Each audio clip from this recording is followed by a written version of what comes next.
Ano po ngayon? Tuesday class, ano po? At ang ating pong subject ay Old Testament Survey. Dito na po tayo sa 1st and 2nd Samuel. Sana matapos natin ito. Dalawang aklat, Unang Samuel at saka ikalawang Samuel. Yan po yung atin pong pag-uusapan sa hapon po na ito.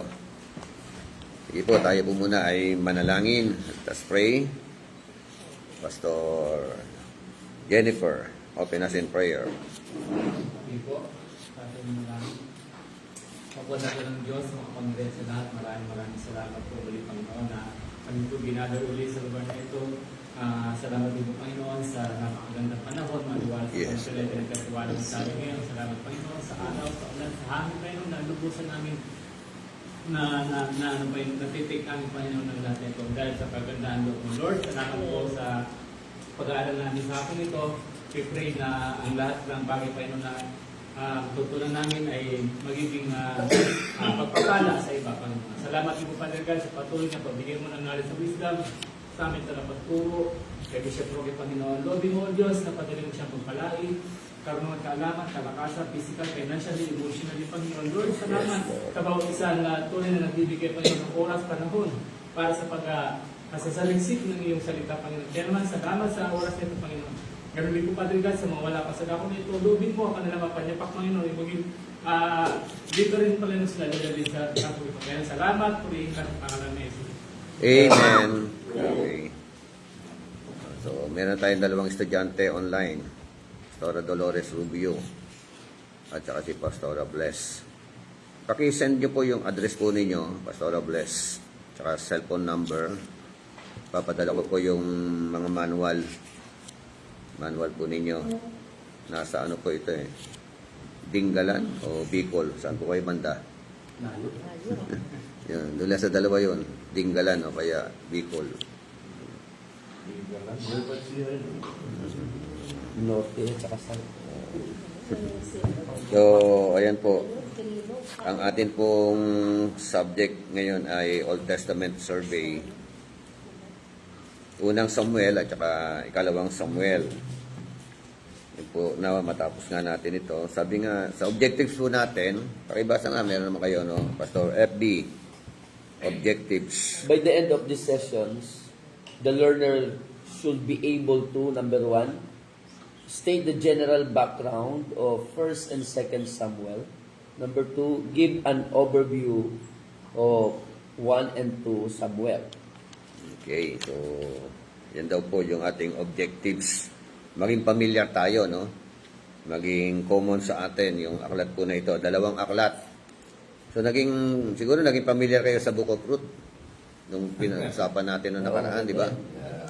Naging klaro, maikli lang yung talata niya, Kapitulo, 4 na kapitulo lang, Book of Ruth.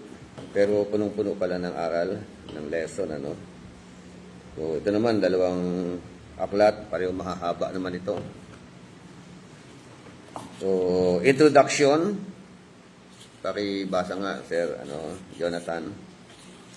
The book of 1 and 2, Samuel, originally one book in the Hebrew Bible known as Book of Samuel.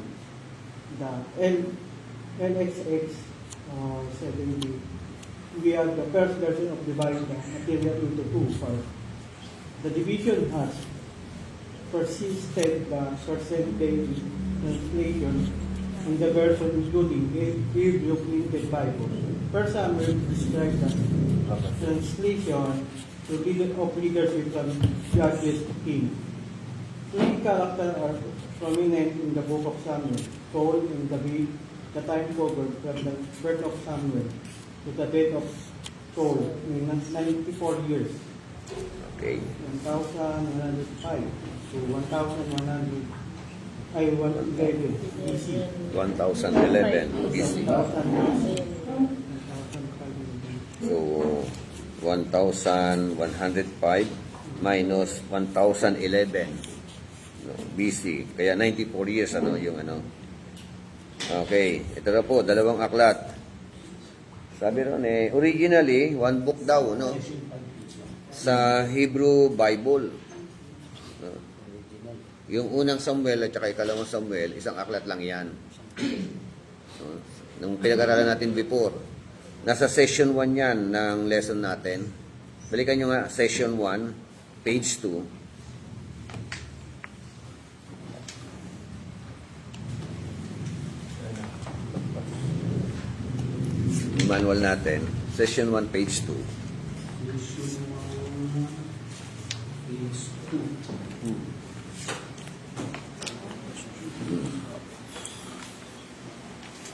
Iba yung page 2.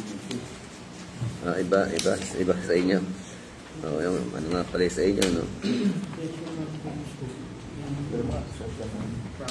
Ayun, tama. Tama ba? Yun pala Rainbow. eh. Opo, parang Yung overview of the Old Testament, nakita no, Hebrew Canonical Order, Ayun, section 1 yan. session 1, tama? Page 2 sa inyo. Tingnan niyo po yung 24 books. Di ba? Ano ko na kung bakit 24, ano? Opo. Okay po yan. So, originally, yan po talaga yung dyan. Isang aklat lang yan. First and Second Samuel, isang aklat lang yan. Nung una, sa Hebrew Canonical Order. At ito nga po, sabi diyan, were originally one book in the Hebrew Bible known as the Book of Samuel. Yun ang tawag sa kanya, the Book of Samuel. Yung walang First and Second Samuel. Ang tawag, the Book of Samuel. So, yung LXX, ito na po sabi nga, the 70s, no, was the first version to divide the material into two parts. Ano po? Itong LXX, o yung tinatawag na naalala nyo, LXX? Oo, so, yung kanilang translation, ano tawag doon? O, from Hebrew to Greek, Septuagint. Yun ang tawag. Septuagint. O, from Hebrew to Greek translation. At ito nga actually 72 yan kung 12 bawat tribes, no. Pero tinagurian na lang nila na LXX, the 70s. Yun po yung kasi ang LXX Roman numerals yan. Di ba? 70, L 50, X dalawang X 10. Kaya 70. So yun po yung So that division has persisted to the present day in all translations and versions.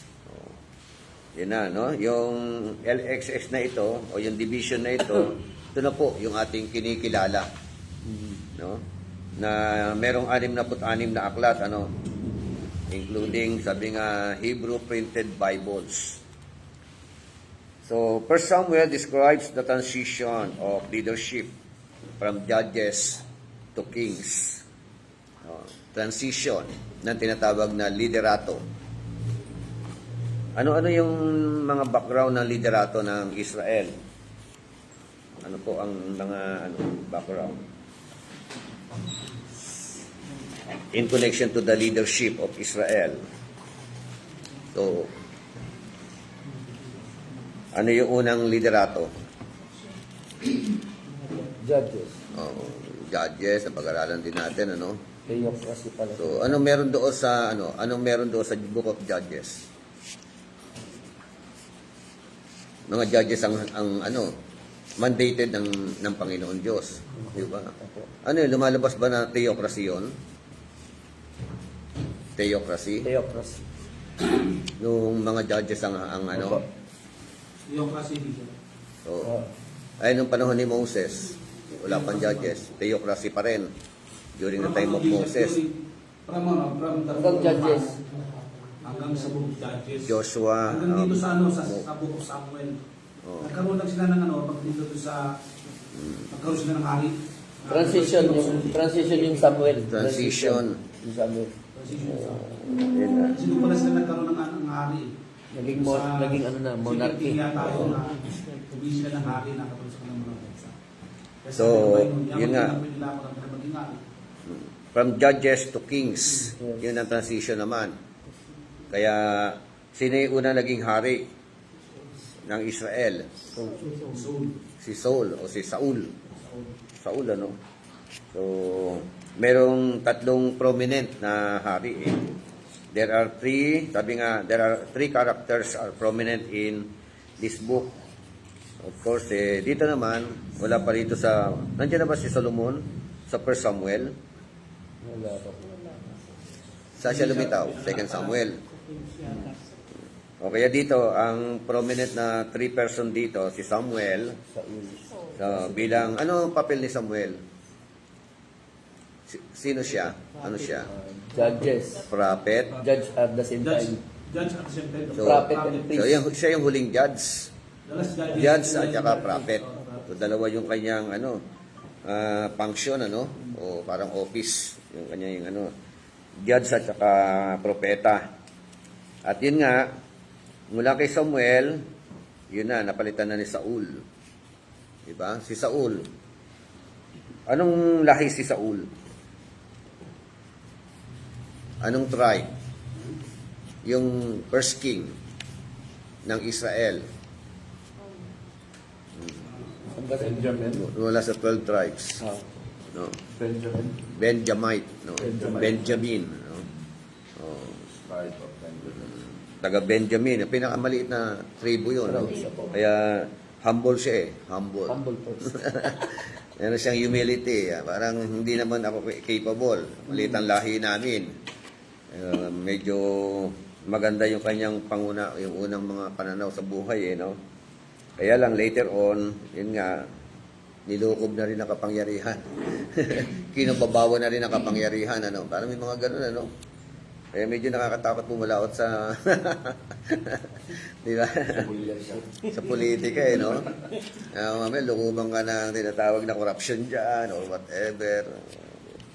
Kaya kailangan tatag ng paninindigan talaga Kaya mag-aya si Biko Opo, yun. Biko yun ang ginaan natin Mahirap yun, Bishop, na pinipinita ko.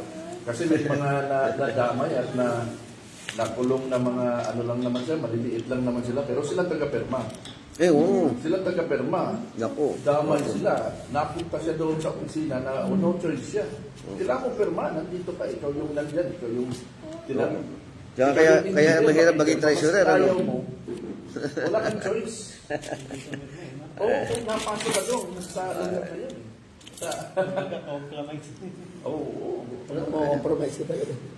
Kaya kailangan maninindigan, Paano kaya? Oo. Yung kapitan si Bishop. Umaya na ako Umaya, matras na ako.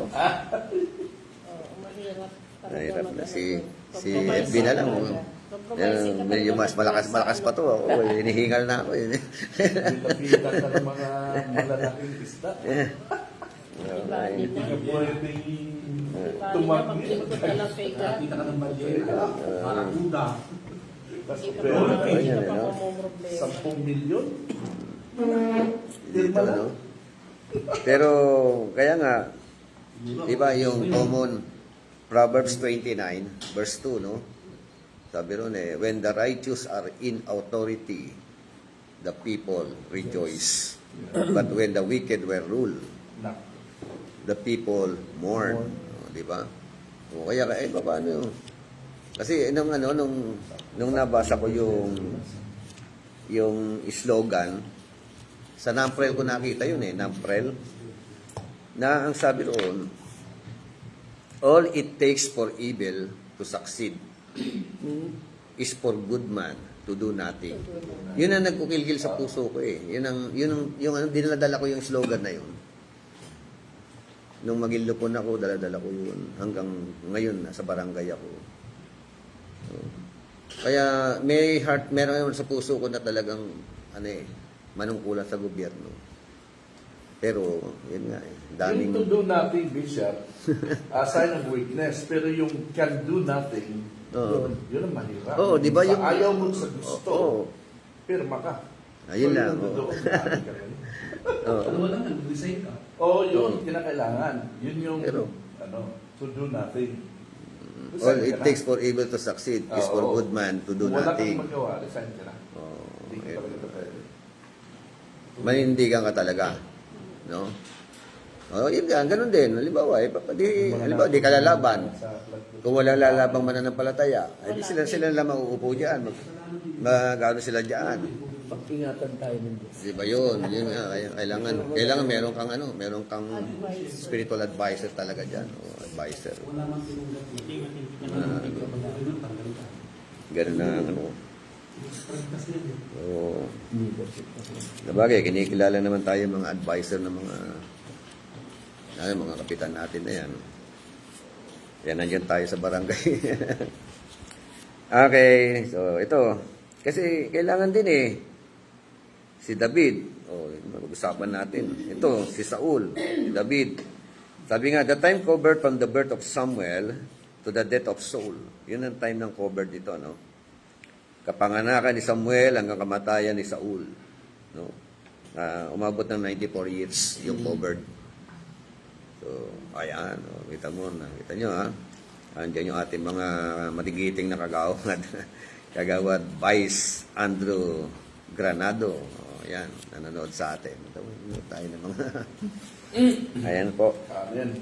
Ito pinag-aaralan po namin. Kaya narito kami. Okay, so yan pala, no?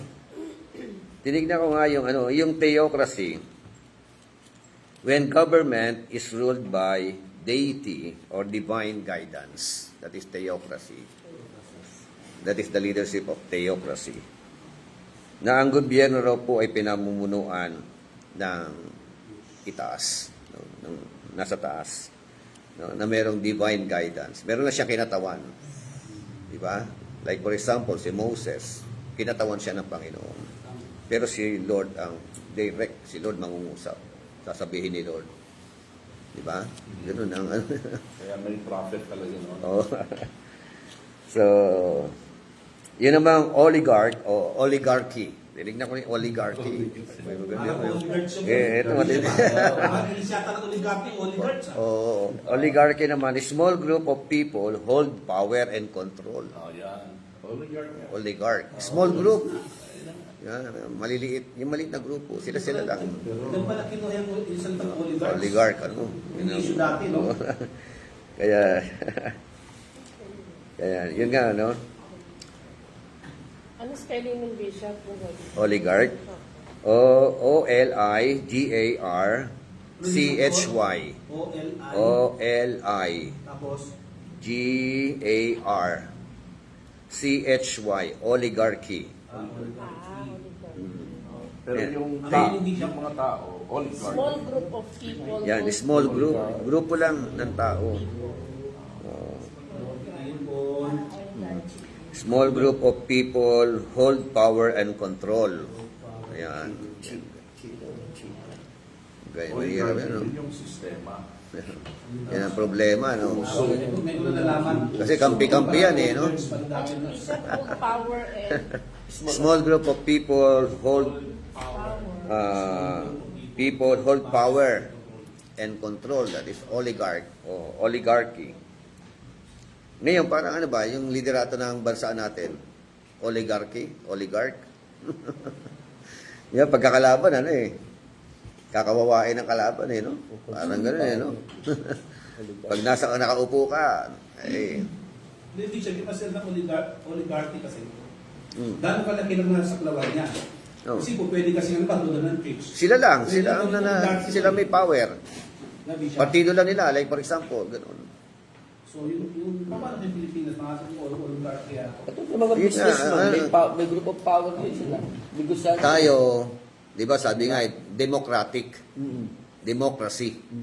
Yun ang leader, yun ang no? Yung rule, yung kumbaga sa the voice of the people, mga gano'n, no? Kaya nga, yun ang naging motto ni yung Pinoy, si Pinoy. Ganun ang kanyang Tingnan nyo, meaning ng ng democracy. Democracy. Check nyo. Democratic form of government tayo. Yun ang liderato natin. Pero parang oligarch. Di ba? Parang kung sino yung nakaupo at partido nila, yun, sila yung system of government by the whole population. Chosen by the majority. Ano? Hindi ko na- Chosen by the majority. Oo. The leader chosen by the majority. Mm. Through voting. Through voting. Apo. Oo. Sa Kaya, sa oligarchy. Parang the voice of the people is the voice of God. Yes. Oh, gano'n ang ano eh. Yung oligarch yata parang ano eh. Siya yung kapamilya mo yung sasalo sa may iwan mong katungkulan. Hindi, iba pa yun. Monarchy yun. Amunor. Monarchy. Ano yun? Oo, yun. Ang monarchy naman, ano naman eh, parang Manghari yun eh. panghari naman siya. Ang monarchy, it is a system of government where king or queen holds supreme power. The monarch. Oo. Yan. King yun ang tawag doon, mga hari. King, ito, parang ito, monarkiya ito eh. Panahon nila, ano eh, David eh. Yung Israel, monarchy yan. Ulitin ko, no? Yung monarchy, a system of government where king or queen holds supreme power passed down through family lines. That is monarchy. Oo. Kaya kasunod anak. Sunod apo. Kita mo? Kaya sa atin dito, botohan ang nangyayari. Pero sa kanila, hindi appointed talaga. Walang botohan Sinabi, doon. wala. Basta ang kasunod doon. Next in line, yung Sa anak. North Korea parang. Pwede, maaagaw mo lang to, true ano lang, true rebellion lang. Ang North Korea, iba Tapos naman. ang nagko-control kadalasan sa democracy ay oligarchy. Katulad ng sa Iglesia. Ano yung Ayun, no? Sa, sila yung may power kung sino yung boto. so, yun po yung iba-ibang mga sistema, no? Pamamaraan ng Government. mga form of leadership. Monarchy. Democratic form of leadership tayo. Oligarchy. Mm. Alam mo na. Okay, tali natin. So, kasi nga, papunta tayo sa mga kings eh. From judges, yun yung transition, ano? Ng liderato. Ngayon, papunta na tayo sa mga hari. Purpose ng ating pong pag-uusap, to show the founding of the Hebrew monarchy. Ayan. Yan nga. The word monarchy, yung blanco ano? Hebrew monarchy. Ibra. Pero ano, nagsimula yung... si Saul ang una eh. Bakit hindi anak niya? Kung monarchy, di ba? Saan nagsimula ang monarkiya? From the line of David. Di ba? Bali, ang parang transition. During the time of Saul, appointed siya. No? Di ba? Parang naging transitional pa rin siya, di siya. Oo. Kasi the From first- judges nga to king. Oo. Nagkaroon sila ng hari. So, nagkaroon ng pagkakaiba. Mm. So, Pero nagsimula- hindi monarchy ang liderato ni Saul. doon pa lang nagsimula di siya. Parang doon pa naman i-develop. Oo. Pero talagang katagdan yung talagang niyatag natin parang katuparan talagang monarchical power kay David na. Kay David talaga. Oo. Nagsimula lang magkaroon ng hari na leader sa panahon ni Saul. Tulad ni Saul. Panahon ni Samuel, propeta pa, tsaka kaya judges. Kasi may propeta pa rin sa panahon ni David. Eh. Di ba? May propeta pa rin. Kaya lang yung monarchy, Ibang office yun. Oo. Parang transition pa rin sa bishop. To ano. Pero kay David talaga ang record ng monarchical power. Yes, nagsimula talaga ang malinaw na monarchy sa lineage ni David, sa hari ni David, ang haring David. So, kasi nga, sumunod anak niya eh. Hanggang mahati pa ang kaharian. Nagkaroon ng Southern Kingdom at saka Northern Kingdom. Yun po yung Okay, tuloy natin ito. So, at least yan yung mga liderato, no? Kaya, purpose, yun nga, letter B, to show the sovereign control of Yahweh, who establishes and removes kings. Wow, di ba? Establish and removes kings. Kaya wag pakakasiguro na po. Yan po, ipinapakita po dito, no, yung dito sa unang Samuel, ikalawang Samuel, na God is in control. Amen? God is a sovereign God. No? Na ipinapakita rito, siya yung naglagay, siya rin ang po pwede mag-alis. by hook or by crook. Kahit gusto mo, kahit ayaw mo. Pagpasaway ka, di ba? Nilagay si ano hindi nga karapat-dapat si sa Saul Benjamite, si pinakamaliit na Pero, sige, appoint yan. Di ba? Pero permissible pa rin, Di ba? Permissible kay kay Saul. Unahin ko din. Di ba? Parang inaayawan nyo. Ako, sabi niya, ayaw niya ng theocracy, gusto nyo gayahin yung mga karating bansa ninyo na merong Maingit sila. hari. Kasi ganun, kalagaran So, yun ang naging Ito, maganda yan. Pinapakita po ito, Kaya lahat ng namiminuno, gaano ka man katagal, mapalad ka kung tumagal ka sa pamiminuno. Di ba? Pero, God is in control. Di ba? May paraan ng Diyos. Pag tinanggal ka, tatanggalin ka. Pwedeng kamatayan. Di ba? Sakit. O, yun nga, si Saul, di ba, namatay? Paano namatay si Saul?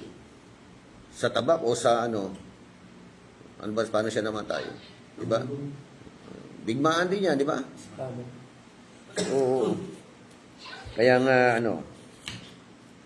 lahat ng liderato, Kaya napakahalaga kung nasa liderato tayo, magpakatino na lang tayo. Amen? Kasi opportunity yan na ibinibigay ng Panginoon, ipinagkakaloob sa atin ng ating Panginoon Diyos. Amen? At pag matino kang leader, magtatagal ka dyan. Pag masama kang leader, hindi po pwedeng hindi ka tanggalin ni Lord dyan. Tama ba? So, ganyan po yan. Team. The Lord humbles those who proudly trust in themselves. Sulat nyo. The Lord humbles those who proudly trust in themselves. But He exalts those who humbly trust in Him. But He exalts those who humbly trust in Him. Trust to Yahweh, The Lord humbles those who proudly trust in themselves. Nakuha niyo? But He exalts those who humbly trust in Him. Yan po ang Parang sa Tagalog, tinuturuan daw ng Panginoon na magpakumbaba yung mga mayayabang. Di ba? Yung mga sobrang tiwala sa sarili. Di ba? Yun Pero, itinataas naman ng Panginoon ang mga mapagpakumbaba na tumitiwala kay Yahweh. Amen? So, amen? Amen. Kaya, ano susi? Tiwala sa Panginoon. Tiwala kay Yahweh. Magpakumbaba. Oo. Kaya, pagka-humble ka, from kagawad, pwede maging kapitan. Di ba? No. From kapitan, pwedeng maging city councilor. Oo, di ba? From city councilor to become vice mayor o mayor. Diba? Tapos congressman. Huwag lang maging congressman. Diba? O kaya maging senatong. Diba? Senator. Kasi ito po, malinaw po yung ating po pinag-usapan. Ang Diyos daw po, tinuturuan niya na maging mapagpakumbaba ang mga mayayabang. Diba? Kasi minsan yung pag dumami pera ng tao, yung mayabang na. Karamihan. Pag nasa kapangyarihan, yung mayabang na. Karamihan. Minsan nga tao ka lang ng gobyerno, yabang mo na Mataas ka May pa sa mayor May ID lang bisa. Di ba? Oo nga, may idolatry ka lang di ba? Idolatry. Grabe. Di na motor, di na nag-ihaw niya. Totoo po yun. T-shirt Yes. na nagawa. Nahuli ng LTO. Pumapalag pa. No? Kaya, ayan po yung ano. Reconcile na agad. Pero, Mali. di ba, naalala ko Jeremiah 7:5 to 7. Sabi doon napalad ang tao na tumitiwala kay Yahweh. Sumpain ang tao na tumitiwala sa kapwa-tao at sa kanyang sarili. O, di ba? Tapos Deuteronomy 8:17 to 18. Pag nandoon na kayo, mayaman na kayo, maginhawa na kayo, huwag niyong alalahanin o huwag niyong isipin na kaya kayo imaman dahil matalino kayo. Madiskarte kayo. No? Because of your wisdom, because of your talent and your knowledge. But always remember, sabi ron, 18 ng Deuteronomy 8:18. Always remember that it is the Lord, your God, the Lord our God, who gives you power, who gives you strength, who gives you wisdom, di ba? To accumulate wealth. Sana ang alalahanin ng mga, di ba? Deuteronomy 8:17 to 18. Sige, basa para clear. And you shall remember the Lord your God, for it is He who gives you power to get wealth, that He may establish His covenant which He swore to your fathers, as it is this day. Then it shall be, if you by any means forget the Lord your God, and follow other gods, and serve them and worship them, I testify against you this day, Amen. that shall surely perish. Kaya, Tagalog, ganda ng Tagalog. Sa verse 17, kaya huwag na huwag ninyong iisipin na ang kayamanan ninyo'y bunga ng sariling lakas at kakayahan. Subalit, alalahanin ninyong si Yahweh na inyong Diyos ang nagbibigay sa inyo ng lakas upang yumaman kayo. kayo. Di ba? Ginagawa niya ito bilang pagtupad niya sa kanyang pangako sa inyong mga ninuno. 8:17 to 18. to 18. So, yan ang dapat na maging laman ng utak ng mga kahit anong liderato. Yes. Not just only politics. Diba? Yun. Kahit tayo, Bishop. Oo, sa organizational. Mga yumayaman. Lahat ng aspeto ng leadership. Pamantayan yan. Hindi pwedeng baliin yung pamantayan na yan. Diba? Biblical yan eh. Okay, so di ba sabi nga pride comes first before destruction. Isa sa kinayayamutan ng Diyos, yung mayabang. Di ba? Ang mahirap niya, yung mayabang na walang ipagyayabang. Meron bang gano'n na mayayabang pero walang ipagyayabang? Ang tawag ng Bishop, hambog. Meron yan, di ba yung yung lalaki May abang na ka? bata. Ha? Bakit daw Puro mayabang. sa kanyang achievement, panbubi siya. Oo. Lalaki. Nagpapos sa bata. Bakit daw pag may mga achievement siya, sa Diyos daw dapat nagpapasalamat at hindi sa kanya. Oo. Siya naman din nagsabi. Yung isa, di ba merong nag-trending na nag-graduate siya? Yun nga, yun ba yun kinakwento mo? Oo, di ba? Lang yung sa sobrang karunungan. Oo. Ay, ano yan eh, walang Diyos yun. ATEs yun. Baka naman sa UP gumraduate yun. Si Billy Graham Bill. Baka UP gumraduate yun, kaya utak nun, Ang baba nun. ATEs yun. Maramihan. Mga ganyan. Hindi dapat yung verse nun. Oo, nawawala ang Diyos sa kanila. Okay, so overview ng 1 Samuel. From chapter 1 hanggang chapter 7, Roman number 1, ito yung tinatawag na pamiminuno ni Samuel. Regime of Samuel. Yan ang kwento. Paano siya pinanganak, no? Sino nanay niya? Regime. R-E-G-I-M-E. Parang Regine. M lang natin. So, Samuel was the fruit of her mother's prayer. Oo. Bunga ng panalangin ni Hannah, no? Halos. So, whom the latter dedicated the former to serve the Lord. Ano yung baog ba si Hannah? O Delay lang. delay? Delay lang. Ano, yun na.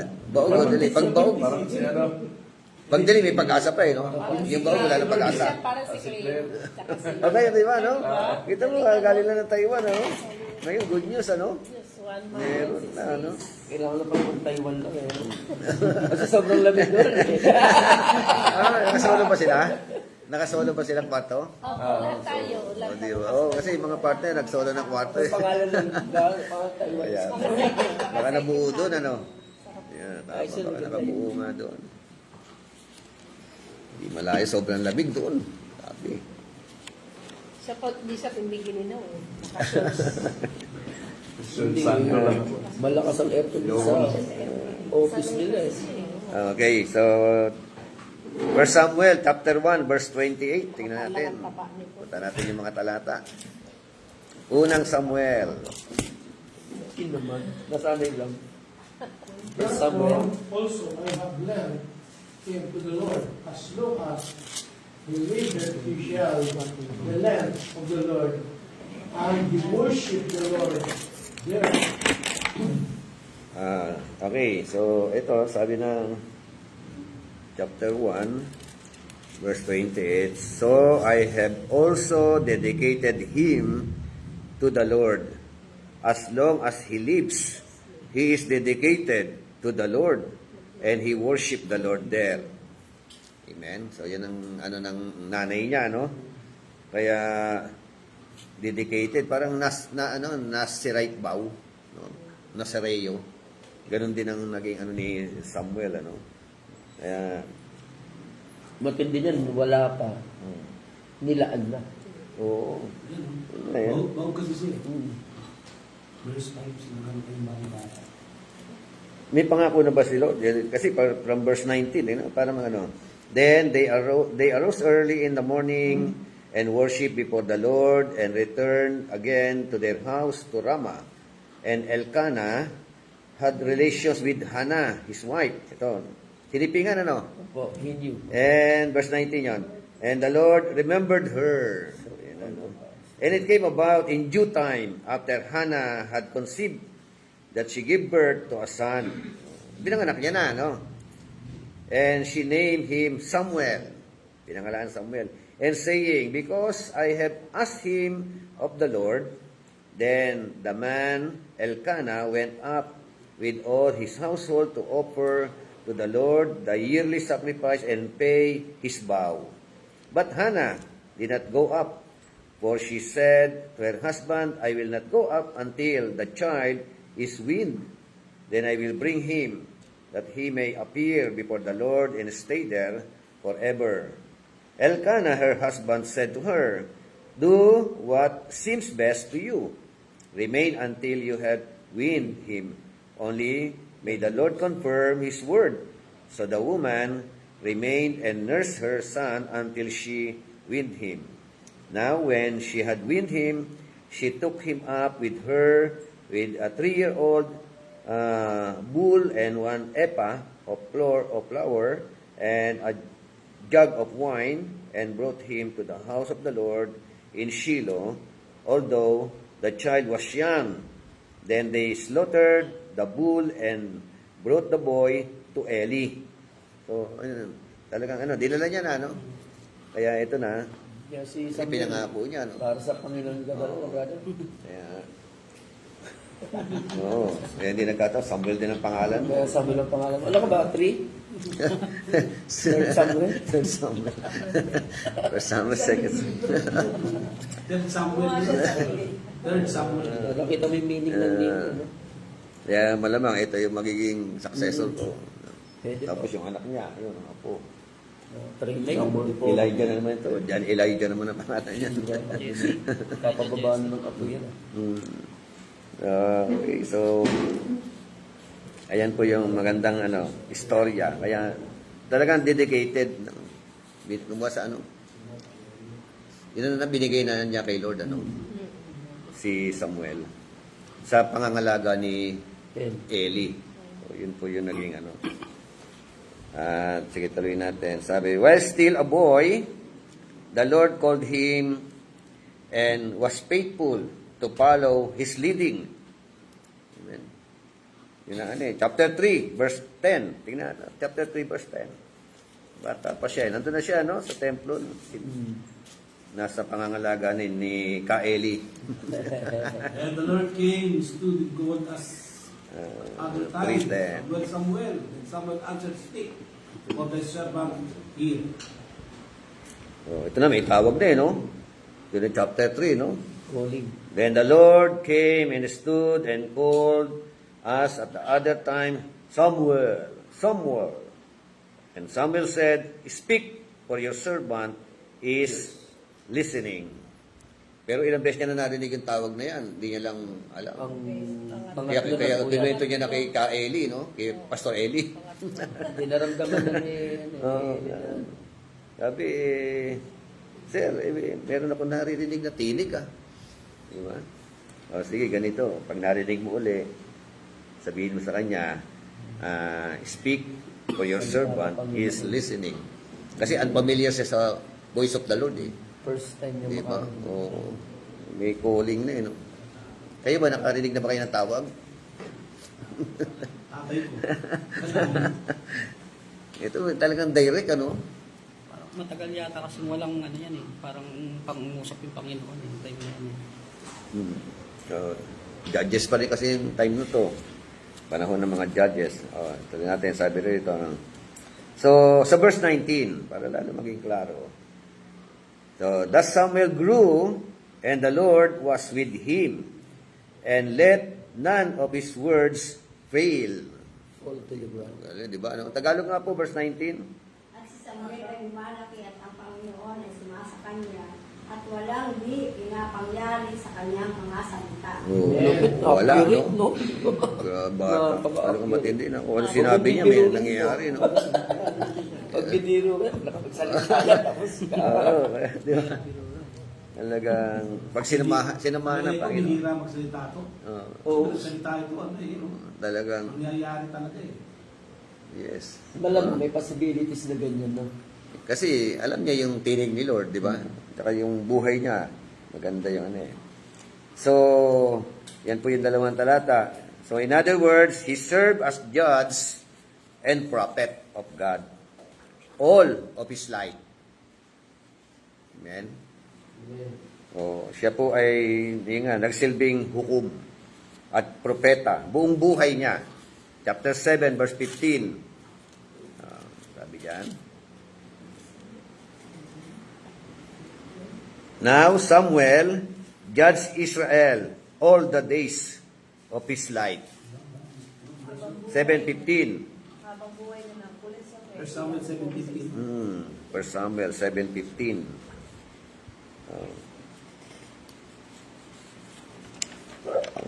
So, tuloy natin.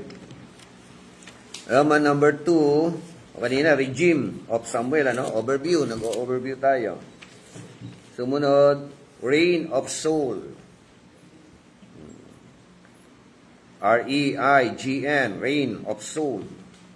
From chapter 8 hanggang chapter 15 ng unang Samuel. Sabi nga, Israel, clamored or clamored for a king, just like their surrounding nations. Ayan, re-request sila, nag-claim, no? Katulad ng mga bansa sa paligid nila. So, hindi nagustuhan ni Lord yun yung kanilang ganung, pananaw So, para bagang sabi, Israel had rejected Yahweh as their king. Parang ayaw nila ng theocracy. No? Gusto nila, oo. Inayawan ng Israel ang kasi. Ito na, chapter 8, verse 7. The Lord said to Samuel, listen to the voice of the people, and regard in all that they say to you. For they have not rejected you, but they have rejected me from being king over them. Oh. Di ba? So, hindi ikaw ang inaayawan nila. Sabi ng Panginoon kay Samuel. Ako ang inaayawan nila bilang hari nila. Di ba? Kasi gusto nila magkaroon ng sariling hari katulad ng bansang nakapalibot sa kanila. Yan po yung Yan, chapter 8 from verse 1. Oh, tuloy ko, sabi nga, Numbers 1, and it came about when Samuel was old, matanda na, that he appointed his sons judges over Israel. Inappoint niya yung mga anak niya. Now, the name of his firstborn was Joel, and the name of his second, Abijah. They were judging in Beersheba. His sons, however, did not walk in his ways, but turned aside after dishonest gain. Tingnan nyo, ha? And took bribes and perverted justice. Ginawa, no? Hindi sumunod sa yapak ni Samuel, no? Yung mga anak niya, ganda pa naman ang pangalan, Joel. Joel, si Abijah, di ba? Ang ganda pangalan, ibig sabihin ng Joel na yan, Then, verse 4, all the elders of Israel gathered together and came to Samuel at Ramah. Nagpunta raw yung mga elder ng Israel. Pinunta si Samuel. And they said to him, behold, you have grown old, and your sons do not walk in your ways. Now, appoint a king for us to judge us like all the nations. Kasalanan pala ng mga anak ni Samuel. No? Di ba Si Abijah at saka si Joel. Ano ba ulit mo? Inapoint niyang Ang apelido nito ang Joel. wala mga api-apelido yun. Ang kasunod yan Joel, the son of Samuel. Ganun na yun. Di ba? Ganun ang kasunod dun The son of Abijah, the son of Samuel. Ang masakit niya, di ba? Na hindi na nagtuloy-tuloy yung leadership sa angkan ni Samuel. Kasi nga, hindi sila sumunod sa yapak ng kanilang ama. Di ba? Pwede maputol no? Yung liderato. Inapoint na nga niyan ni Samuel yung mga anak niya to become a judge. Matanda ka na, sabi ng mga kaya nag-appoint ng anak. Kaya nga, Bishop, sinasabi ko sa mga anak ko, pag nagpipreach ako, napapanggit ko madalas na, hindi garantiya na ako ay pinalaki ko kayo sa salita ng Diyos, na kayo ay tutuloy doon. Kasi maraming mga instances sa Biblia na yung mga lingkod ng Panginoon, ang kanilang mga anak, ang kanila, doon nagsimula ang kasamaan sa mga anak. Mula kay Noe, doon nagsimula. Masimula kay Adan. Kaya hindi garantiya, personal talaga ang pagsunod sa Panginoon. Personal pa rin. Personal pa rin. Oo. Kaya, di ba, tama, Exodus chapter 20. Tingnan niyo, balikan natin. Exodus chapter 20, verse 3 to 4 yata yun. Na yung may connection doon sa pagsamba sa mga Diyos-Diyosan. Di ba? Tapos dadalawin hanggang ikatatlo, hanggang ikapat na salin lahi. Sige, 20, chapter 20. Sa Ten Commandments na 3. Verse 3 to 4 yata yun. Basa. Sasamba sa ibang Diyos, ibang Diyos sa akin, o siyang gagawa ng imahe na anumang nilalang na nasa langit, nasa lupa, o nasa tubig ng pagsasabi. Huwag mo silang yuyurahan, isasabay sapagkat ako si Yahweh, na yung Diyos ay nagtuturing Diyos.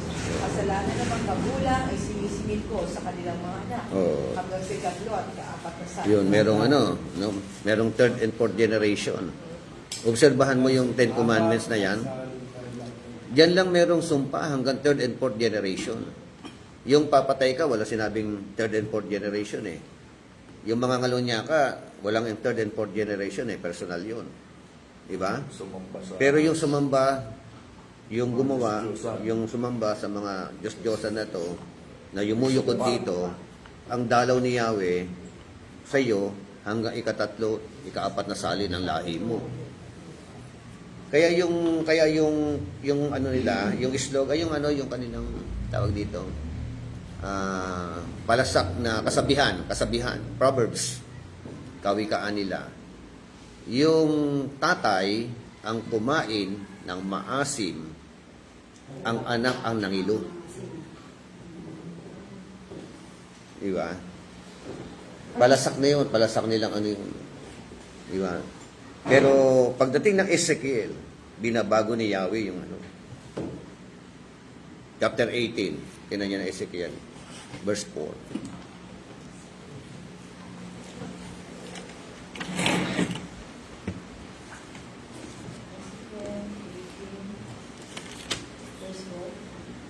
Akin ang buhay ng lahat ng tao, maging sa ama o sa anak. Ang kaluluwang magkasala ay mamamatay. Oh. 18.4. 18.4 na Ezekiel. O itaas ko yung basa. Verse 3, sabi rito, 2. What do you mean by using this proverb concerning the land of Israel? Verse 2 yun. Saying, the fathers eat the sour grapes, but the children's teeth are set on edge. No?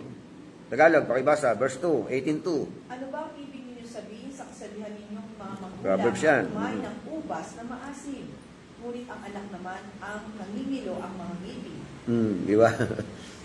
Sa verse 3, sabi niya, as I live, declares the Lord God, you are surely not going to use this proverb in Israel anymore. Hindi na raw, no? Parang ban na, o ano na, binabago niya, nagkaroon ng ano. Hindi na ganyan ang ano, hindi na pwede nang maging kasabihan yan. Verse 4, behold, all souls are mine. The soul of the Father as well as the soul of the Son is mine. The soul who sins will die. Kaya pinapakita ito, personal na. Diba? Hindi na uso. Binalibala na yung kasabihan ng Proverbs na yun. Ang tatay ang kumain ng maasim na ubas, ang anak ang nangilo. Parang ano kasi yan third and fourth generation Diba? Pero ngayon, personal. Yan, dito sinasabi rito. Kaya Kaya, pala ganyan ang stand ni, ni Eli Soriano. No? Hindi totoo yun. Hindi, ikaw yung pamatay, tapos yung anak mo ipakulong. Hindi pwede yan. nabago yun. Ito yun. Yan pala yung kaya yung sinasabing ko. Kaya, Yan nabago din oo. pala. Kung halimbawa, tingnan nyo yung ating kinamulatan, mga magulang natin, mga idolatrous Tingnan nyo, di ba? Idolatrous sila. Next, nakarang lahi lang natin yun. Last generation. Pero, nung tayo nakakilala sa Panginoon, burado yun. O hindi umepekto. Hindi na effective yung Third and fourth. yung third and fourth generation Yan na na yung, nauna sa yan atin. yung effectivity. Ito na yung 18.4. The soul who sins shall die. Oo. Personal na. Personal accountability. Parang sasabihin dito. Naliban lang kung gayahin mo sila. Diba? Oo. Yan na lang. Tapos sabi na verse 5, but if a man is righteous and practices justice and righteousness and does not eat at the mountain, shrines, sabi or lift up his eyes to the idols of the house of Israel, or defile his neighbor's wife, or approach a woman during her menstruated period. Personal ito. Kahit na ginawa ng mga magulang mo yan, pag hindi mo na sila ginaya, tapos na yung sa iyo. Wala na yung first. Di ba? Pero effective pa rin ito, Bishop, yung na yun, yung kasabihan na to. Sa iba. Kasi pag kumakain ako ng mangga, yung anak ko, nangingin Yung kamyas, bayang ka. Gilaw na. Minsan sa mag-asawa, naglilihi yung lalaki. Ito.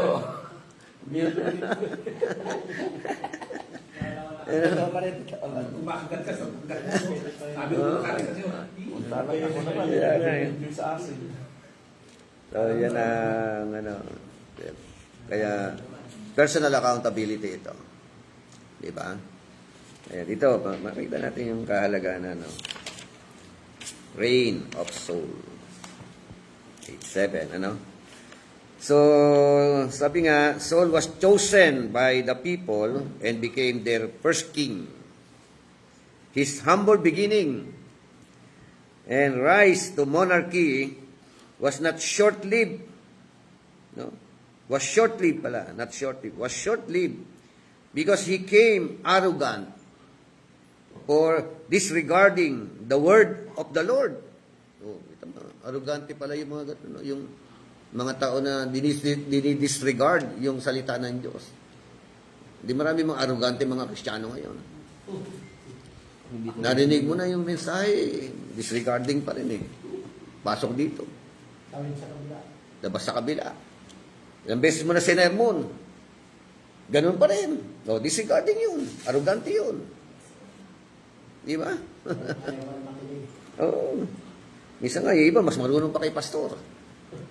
Sige, tingnan natin para lalo maging klaro. 1 Samuel chapter 13. Verse 13 muna.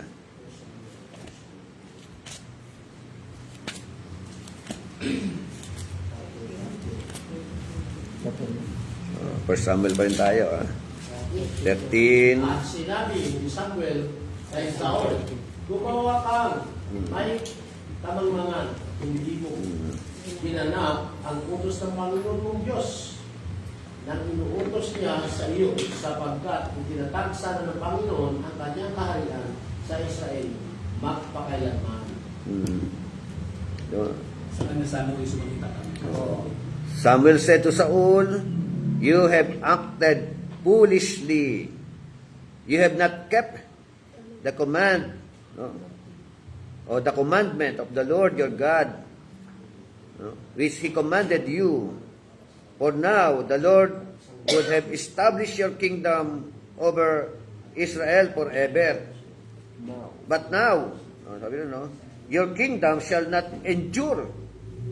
The Lord has sought out for Himself a man after His own heart, and the Lord has not appointed him, or has appointed him as ruler over His people, because you have not kept what the Lord commanded you." The Lord sought, sabi rin, out for Himself a man after His own heart. Kung pala sumunod pala si Yes. si Saul. Tuloy-tuloy. Dapat pa si David. Tuloy sana. Di ba? Kasi yung established nung sabi rin, dapat sa iyo, kaya na nangyari, hindi natatanggalin ng ipin. Nag-disobey siya. Kaya pala pumasok si David. Tapos si David ngayon, dapat kay Jesse o kay Saul na nga yung Christ dapat lalabas sa kanya. Kaso hindi niya naganap eh. Kaya Yan nga. kay David pumunta. Kaya naghanap daw sa verse 14. Now, sabi ng verse 14, your kingdom shall not endure. Hindi na matutuloy. The Lord has sought out for Himself a man after His own heart. Yan na si David, pumapasok na si David dito. Okay, so pagdating ng 15, 3 to 9,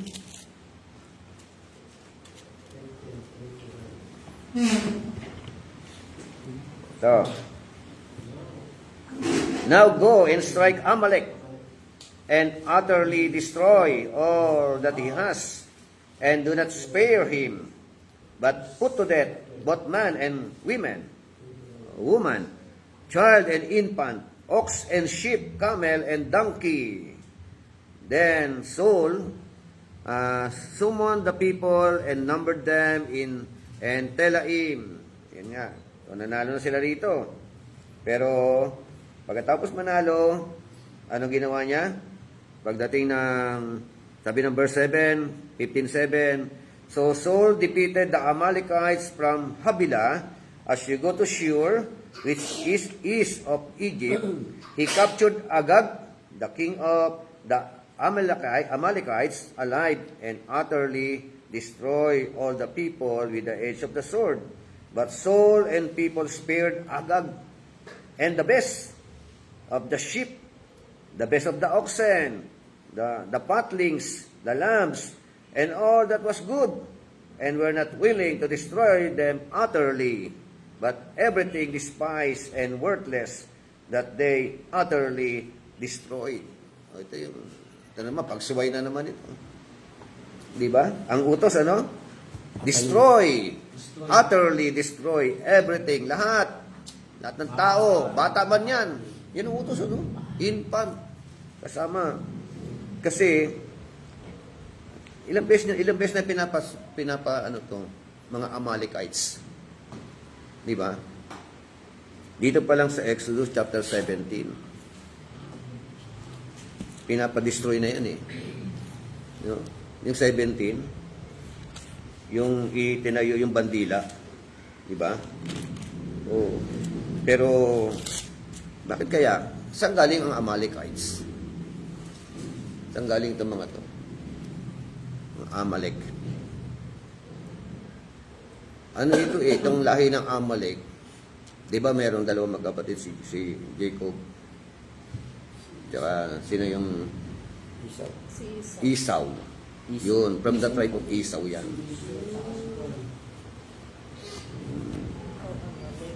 Yan yung mga Amalek. From the tribe of Esau. We need to say, kalahi. Malayong kalahi. Distant relative. Oo. Diba? Distant relatives. Meron pa kanila pa. Kadugo pa rin. Tawago pa rin. Diba? Kaya, ayun na nangyayari. Every time na magtitira, yun na nagiging tinig. Sakit ng ulo. Until na. Diba? Bubuo uli ng lahi yan. Dadami uli Kaya yan. pala si Marcos dati. Nag-utos sa Mindanao, naman si Maylong. Yun na ano. Mindanao. So, pinakamahirap yata kalaban ng laman. Diba? Kahit sa mga Kristiyano. Kaya sabi na Matthew 26:41. Tingnan niyo, 26:41 ng Matthew. 26:41. Matthew 26. Habang sila, Matthew 6:26 to 21. 41. 41. Verse 41 and 26, chapter 26. Magpantay kayo at manalangin upang huwag kayong madaig ng tukso. Ang espiritu'y nagaling nakahanda, ngunit ang laman ay mahina. Oh, di ba? Keep watching and praying that you may not enter into temptation. The spirit is willing, but the flesh is weak. Amen? Ang pinakamahirap kalaban ng tao, laman. Diba? So, nakahanda ang espiritu pero mahina ang laman. Diyan lagi bumabagsak karamihan. Diyan lagi ano. Okay, so 15:3 verse 9 ng 1 Samuel. So, nabasa na natin verse 9. At sa 13:9, ano naman nangyari sa 13:9? First Samuel. Talagang naging ano siya, no? Naging ilang beses siya masuwayin, ano? Kaya't nagpakuha si Saul ng handog, nasulugin ang handog ng magpakapayapaan at siya ang handog ng mga ito. O, dito sa 13:9, dito nung sa chapter, ano kanina, 13:9, ito. So Saul said, "Bring to me the burnt offering and the peace offerings." And he offered the burnt offering. So, kaninong gampanin yun? To offer the burnt offering. Si Samuel. Ha? Si Samuel, kampanin ni Samuel yun. Gampanin ng ano yun, no? Ng propeta o priest, di ba? Pero pinakailaman niya. Di ba? Hari siya eh. Nainip. Hindi siya. Nainip kasi Ayun, siya. kaya nga. Minsan pagka naiinip ka talaga, pinakailaman mo, pati trabaho ng iba eh. Disobedience na naman yun. Nagalit na, nagkamali na naman siya doon. King siya, hindi naman Kaya sa nga eh. Oh. Tapos sabi nga ng verse 10, as soon as he finished offering the burnt offering, behold, Samuel came. Ito na, dumating na. And Saul went out to meet him and to greet him. Binati niya pa, ano?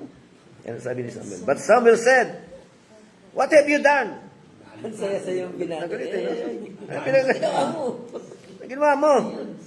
And Saul said, "Because I saw that the people were scattering Ito pala yun. from me, and that you did not come with the appointed days."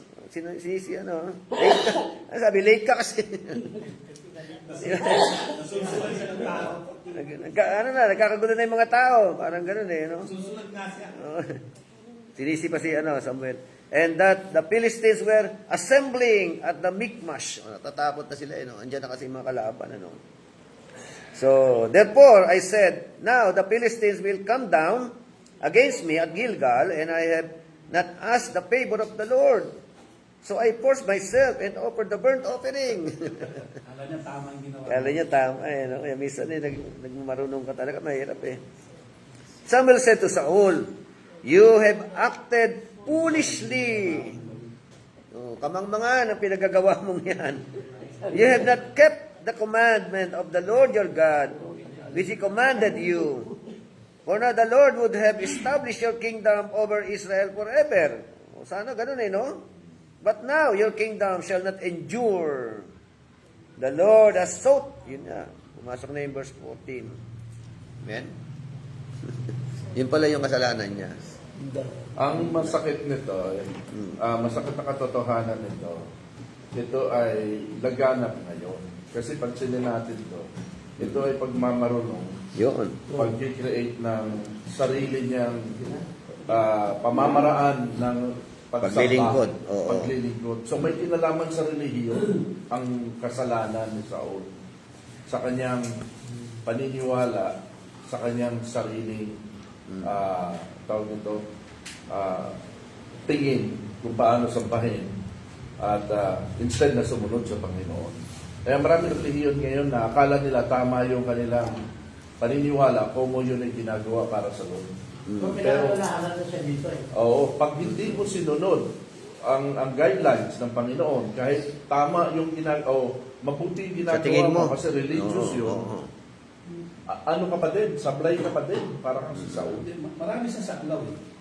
Pwede ka rin yan eh, yung bang hindi mo trabaho, Oo. gagawin mo. Ginawa Halimbawa, mo. sa church, Kasi diba? ministry ng ano yan eh. Minsan, ito sa kalang na, ito lang kayo mo ha. Minsan, nalit yung pastor. Sabihin na natin. Pero ang ibig sabihin dito, ang hangarin niya mabuti. Oo. Hindi masama ang hangarin niya. Lahat Kasi naman yun pinili niya yung magandang mga hayop para But i-alay not kay in Yahweh. accordance with the will of God. No? Pero Yun hindi ang- Oo. according to the will of God. Oo. Marami sa saklaw na pwede So may kinalaman sa reliyon o pagsamba kay Yahweh yung pagkakamali niya. Kaya marami relihiyon ngayon na akala nila tama, pero pag hindi according to the guidelines of the Word of God, sabit. Oo.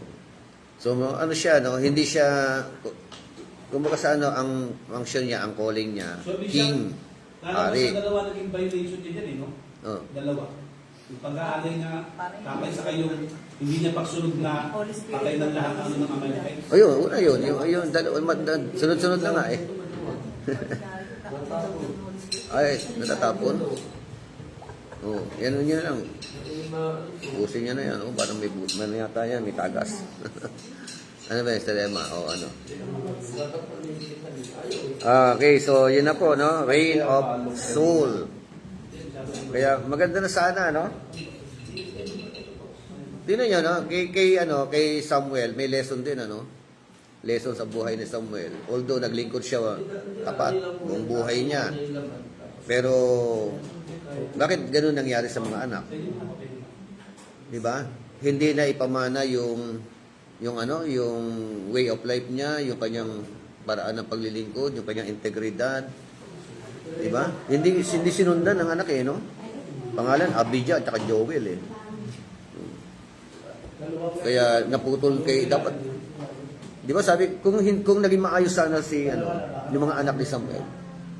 Tuloy-tuloy pa rin ang pagiging judges, ano?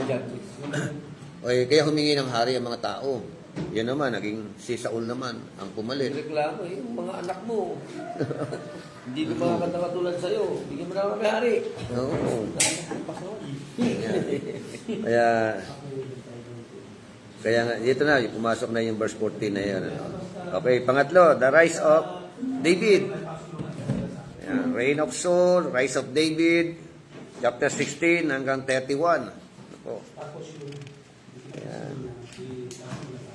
From the humble beginning as a shepherd boy.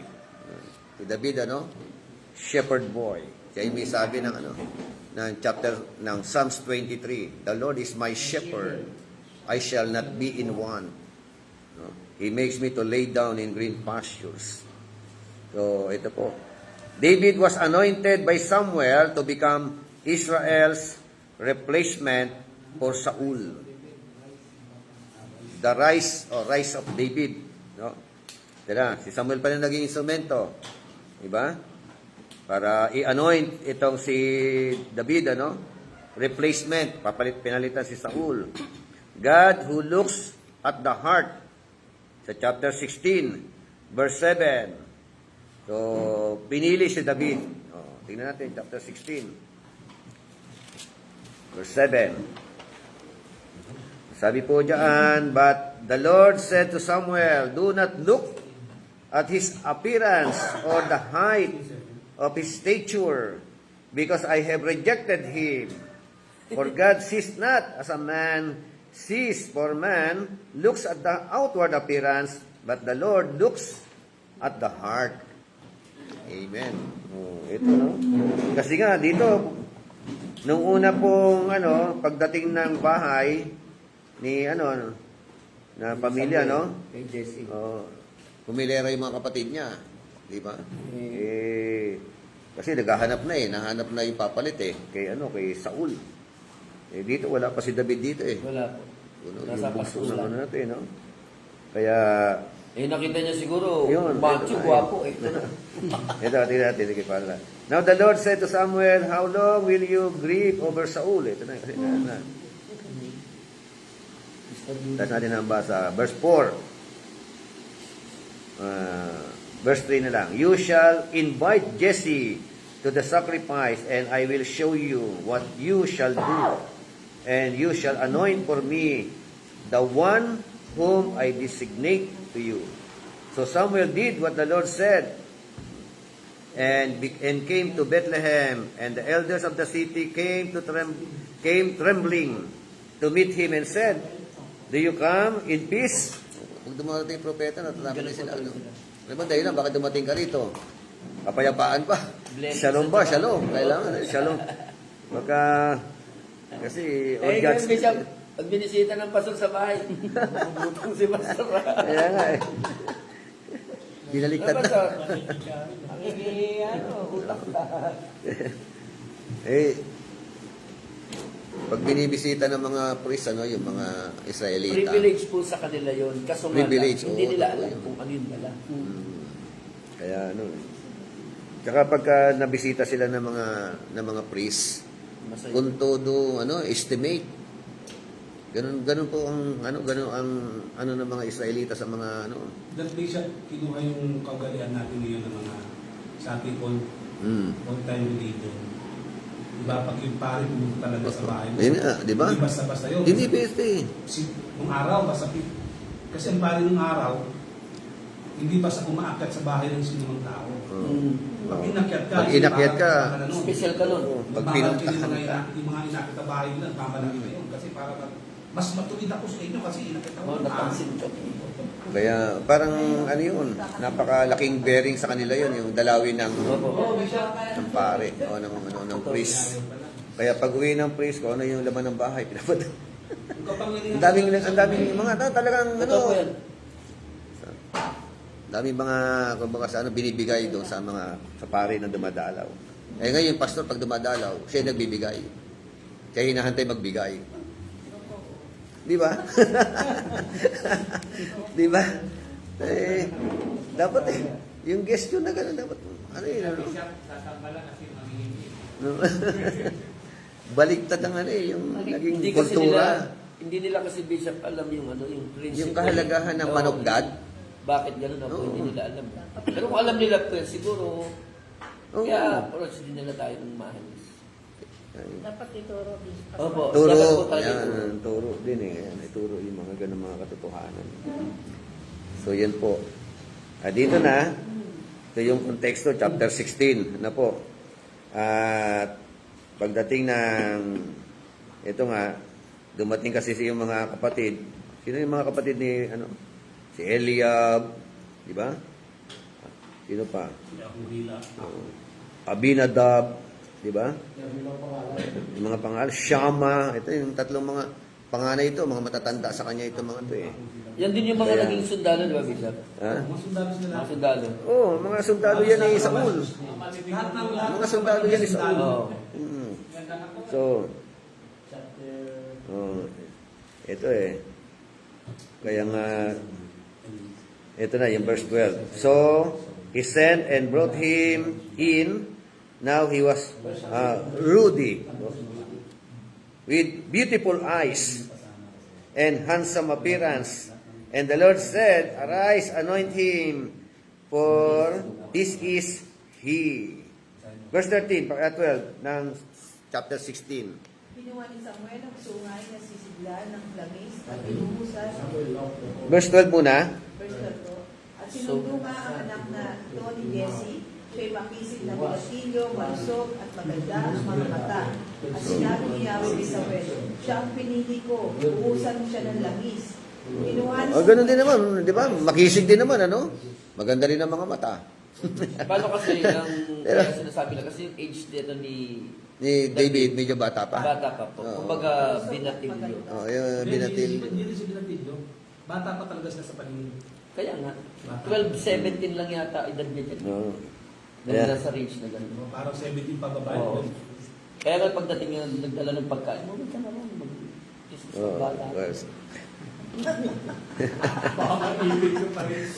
Hindi nila alam. So verse 13, then Samuel took the horn of oil and anointed him in the midst of his brothers.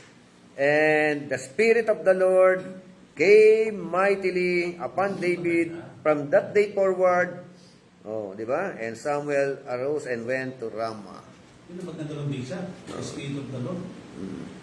Kaya pagdating sa Yun na yun, after ng anointing, pagdating ano? talaga bishop sa leadership, Oo.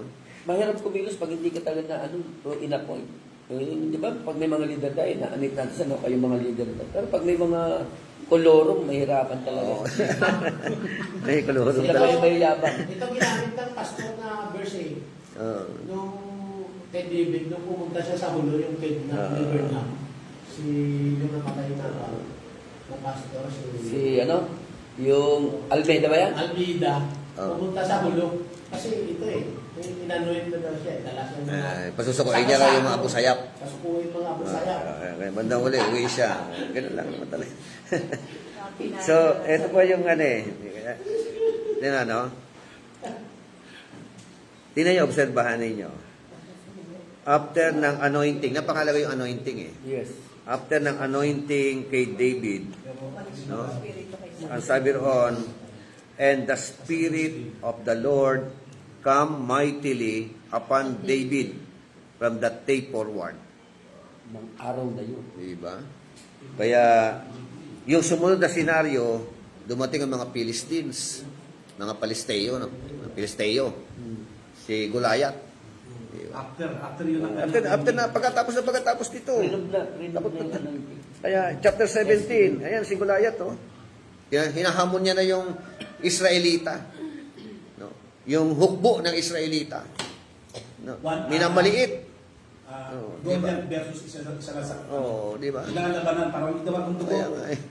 Yung mighty Myron niya, ibayanin niyo, dali niyo rito. Ganun eh. Ilang araw yun, ilang araw na. No?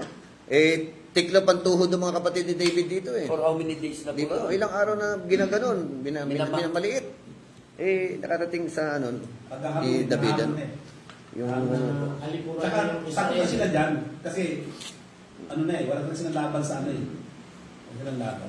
Kaya sa chapter 17 verse 20, David accept the challenge. Kaya sabi ng verse 20, so David arose early in the morning and left the flock with a keeper and took the supplies and went as Jesse had commanded him. And he came to the circle of the camp while the army was going out in battle array, shouting the war cry. Israel and the Philistines drew up in battle array, army against army. Then David left his baggage in the care of the baggage keeper and ran to the battle line and entered in order to greet his brothers. So as he was talking with them, behold, the champion, the Philistine from Gath, named Goliath, no, champion pa tawag. Matindi. Baga may belt Was talaga coming talaga. up from the army of the Philistines. Buti, narinig niya na, nandito na siya. Was coming up from army of the Philistines and spoke the same words. Oh, inulit-ulit. Ano yung words dito? And David heard them. Narinig ni David. When all the men of Israel saw the man, they fled. Takbuhan na naman from him and were greatly afraid. The men of Israel said, have you seen this man who is coming up? Surely he is coming up to defy Israel. And it will be that the king which will enrich the man who kills him with great riches, and will give him his daughter, and make his father's house free in Israel. Kaya ito yung isa sa, parang merong Reward. award o reward. Di ba? O magiging asawa yung anak ni ano. Pero hindi naman yan yung focus na David. Oo. Pero, then, ito, verse 26, then David spoke to the men who were standing by him, saying, what will be done for the man who kills this Philistine and takes away the reproach from Israel? For who is this uncircumcised Philistine that he should taunt the armies of the living God? Sino ba yan? Sabi ni David, no? Sino ba yung supot na yan? Parang gano'n sabi niya, no? Tama ba?